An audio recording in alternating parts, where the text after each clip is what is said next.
What a time to be alive, Clipper Nation. I'm not getting crazy excited. It's one win, but what a time, man. What a day.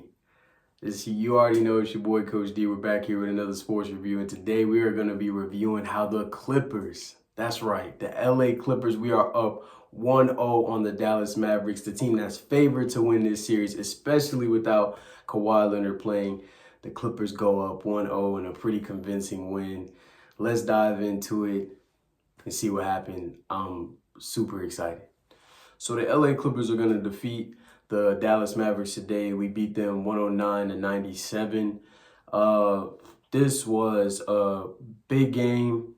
Kawhi Leonard, the Clippers star player, he's out. He's dealing with knee inflammation. There was a lot of speculation going into it all week if he was going to play or not. We're all stressing and worried about it. He said he's going to play for Team USA, so it's like he should be able to go, and then he ends up not being able to play game one, which is, game one is very important, especially when you're the home team. And so a lot of pessimism going into it. You look at the media, they're picking the Mavericks to win this series, even if Kawhi plays. So without Kawhi playing, of course, you would think that the Dallas Mavericks would be able to get it done. But no, not today.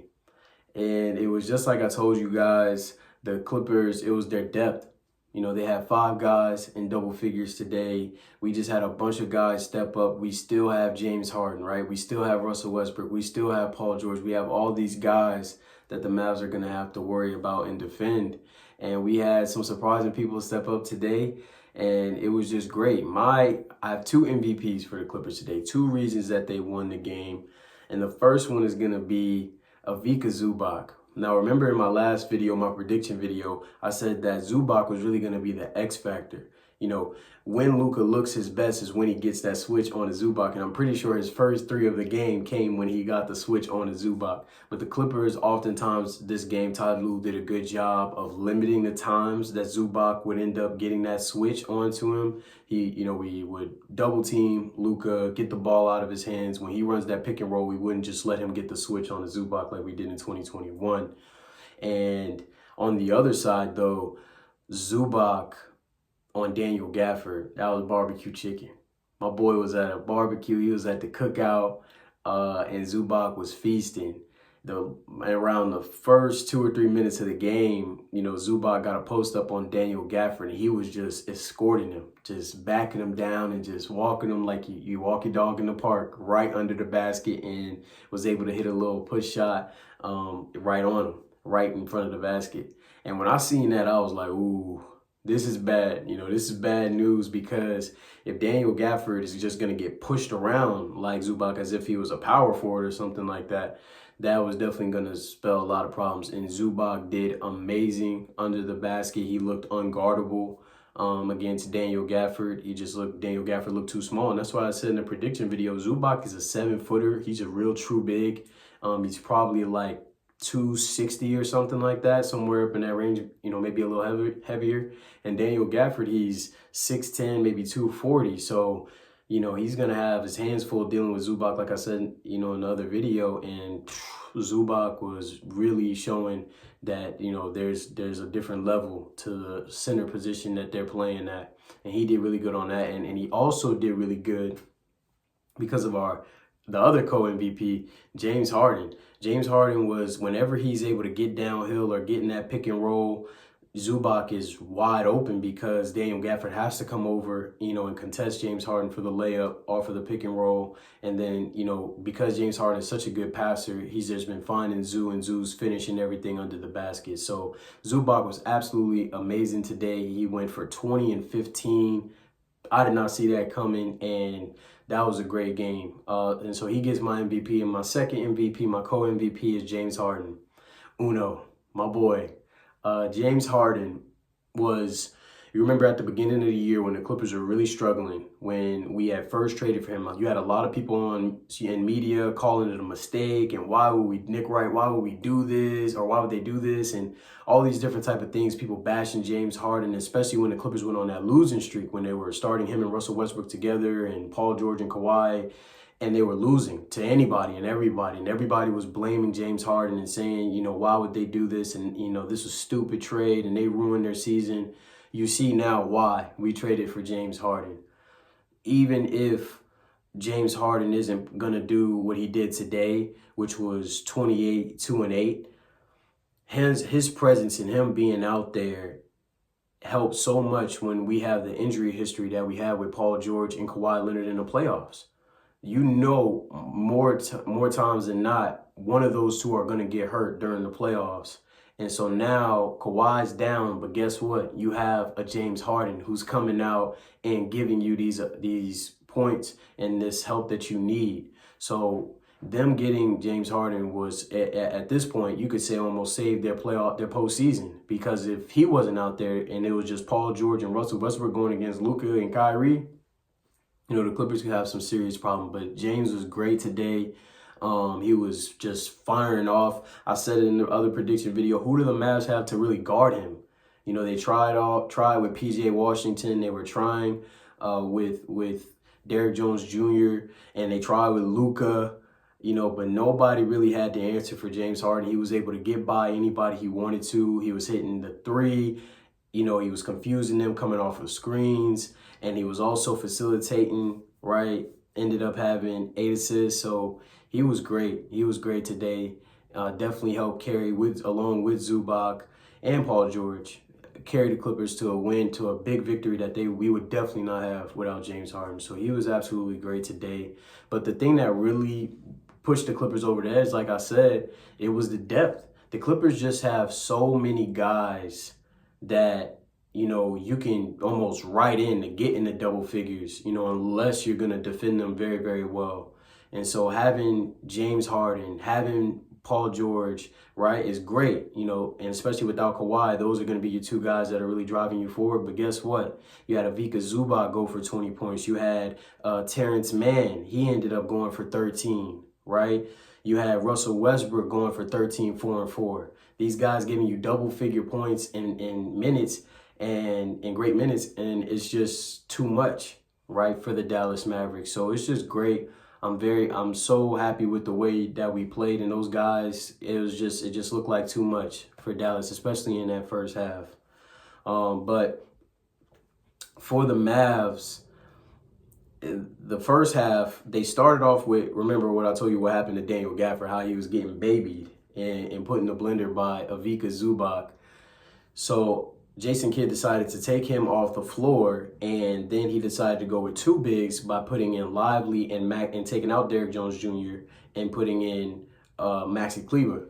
Now, with the two big lineup, what that did was the spacing with those two was very, very bad. And so Kyrie and Luka, when Terrence Mann and them are helping out on Kyrie and Luka, the paint is very congested, is very clogged. And so in the second half, Jason Kidd decided to go, okay, we're just going to go Maxi Kleber at the 5.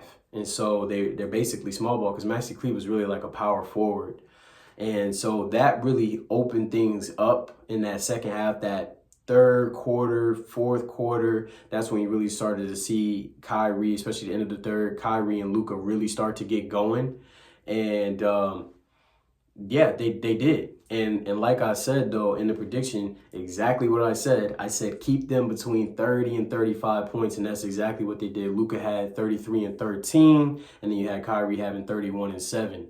And that's a good game. You can't say, right, like they lost the game because of Kyrie and Luka. No, it wasn't because of them. They were doing good, especially when they went small and you have that good spacing, you have everything spread out. They're able to get to the paint a lot better. They're able to shoot a lot better coming off of those screens, because you're not able to cheat as much or help as much as the Clippers when you have so much shooting around you. Everybody's spaced out on the three-point line.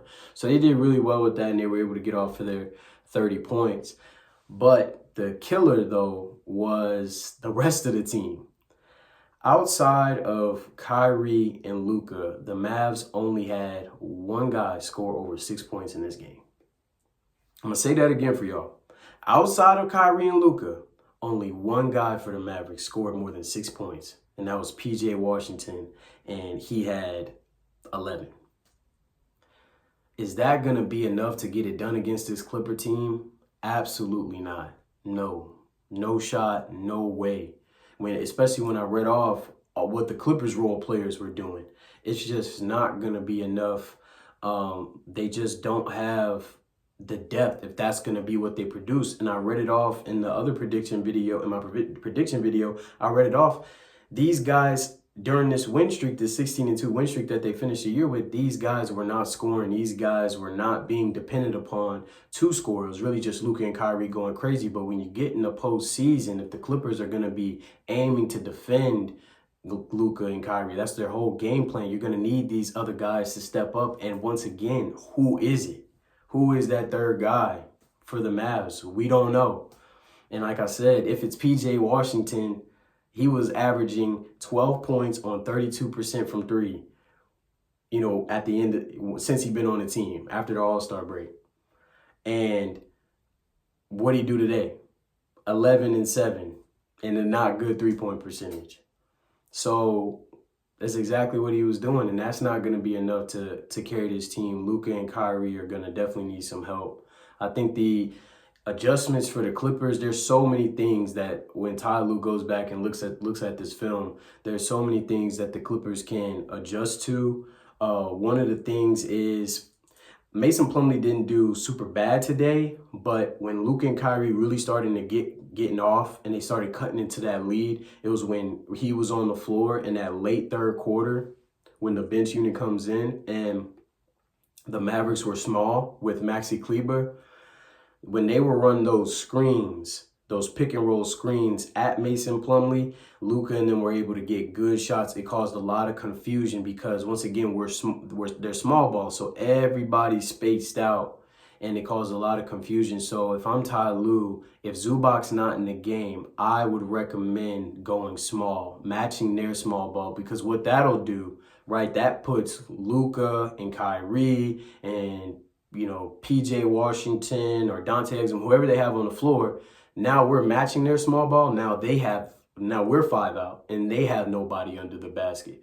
And so now the point of attack defense for the Mavericks is going to have to be elite during that time, or James Harden and Paul George or Russell Westbrook are going to be able to get to the rim at will. And if you have Mason Plumlee standing down there next to Maxi Kleber, then maybe you have some resistance. But if you take Mason off the floor and go small, now nobody's in the paint. And it just should be a free layup line. We should just be feasting at the basket. That, to me, is a better matchup than putting Mason Plumlee out there because he's not as big, he's not as dominant as Zubac is offensively. So I would definitely recommend doing that. And I would also like us to stop. When you saw Luka score, when you saw Kyrie score, a lot of this was playing drop coverage, letting Zubac switch on to him. Like, we know better at this point. And I understand you can't do the same thing over and over and over again, but I don't like, none of that looked good. You don't have to do that. I should never see Zubac guarding Luka or guarding Kyrie one-on-one in space.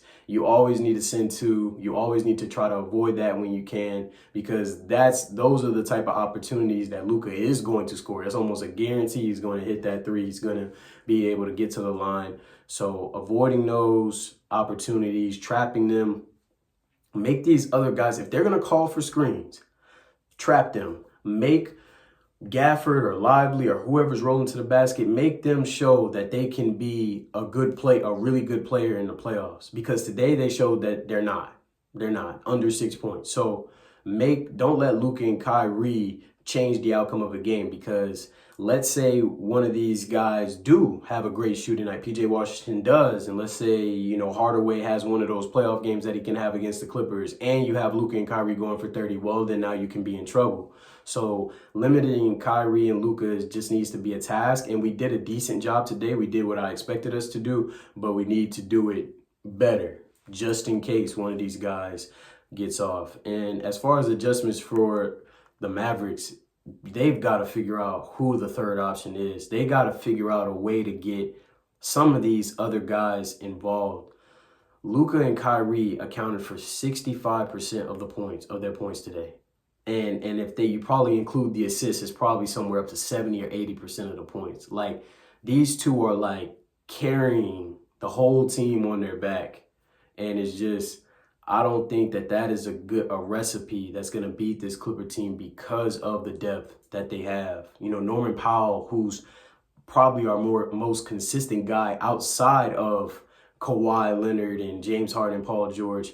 He didn't even have a good game today, and we won by a good margin. So the Mavs are really going to have to do some soul searching and figure out who are we going to trust to help us, to help bring us along. And we got to get those guys opportunities. We got to get the ball in their hand. If it's going to be Dante Exum, if it's going to be PJ Washington, you have to get those guys involved, get them in a rhythm to where they can start producing some points, because I don't know if putting that burden on Kyrie and Luka to score more than 30 points. They got to score 40 points to be able to beat the Clippers, and this is without Kawhi, and we both went for 30 and we still lost.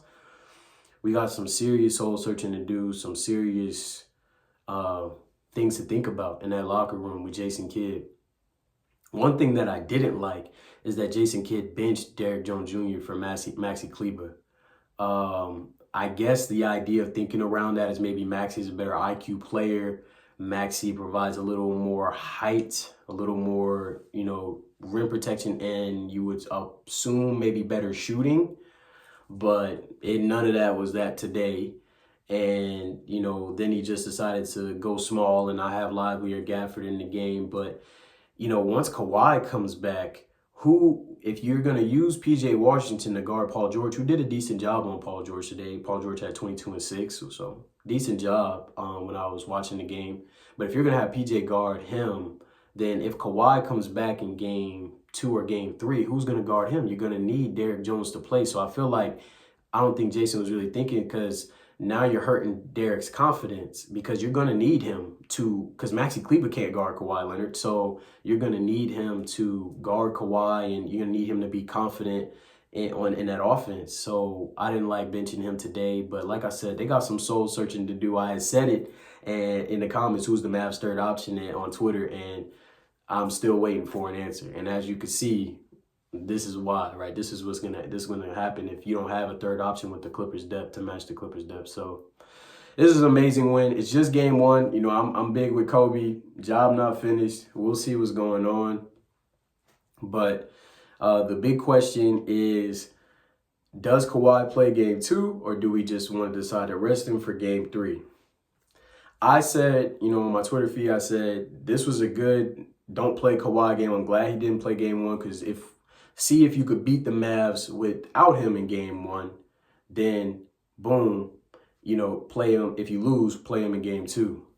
But now that we've won, I would say if he's not 100%, just go ahead and rest him in game 2. There's a good chance that we're going to beat them again, right? Because for the Mavs, how are they going to beat us? It's either going to be Luka and Kyrie both going for 40 and not 30, which is a task in itself, because the Clippers have. Russ played great defense today. Terrence played great defense today. So it's either going to be they're going for 40 against our defense, or one of these other guys, 2 of these other guys, are stepping up and putting up double-figure points. And I just don't know who that's going to be. So until the Mavs show that they figure that out, I say rest Kawhi until he's 100% back. But that's just me, because if we can make it out of this series, with Kawhi playing only 2 games or something like that, or a game or 2, we're gonna need Kawhi healthy for that OKC or Pelicans matchup. We're gonna need him healthy 100%, or we're not gonna make it out those series. So I would just want to make sure that Kawhi is 100% healthy. Don't rush him. But this is a great win for the Clips. Listen, you guys, y'all let me know what y'all think down in the comments. But on this channel, we're going to be speaking facts. So if you care about this team, you love this team, it ain't always going to be the hottest take and this and that, but I'm always going to tell you the truth. Remember, even if it makes you cry, Coach D won't tell you a lie. Y'all like and subscribe and let me know what y'all thought of the game. Should Kawhi play game 2, or should we rest him for game 3? Let me know your thoughts. Like and subscribe. It's Coach D. Y'all stay blessed. I'm on to the next one.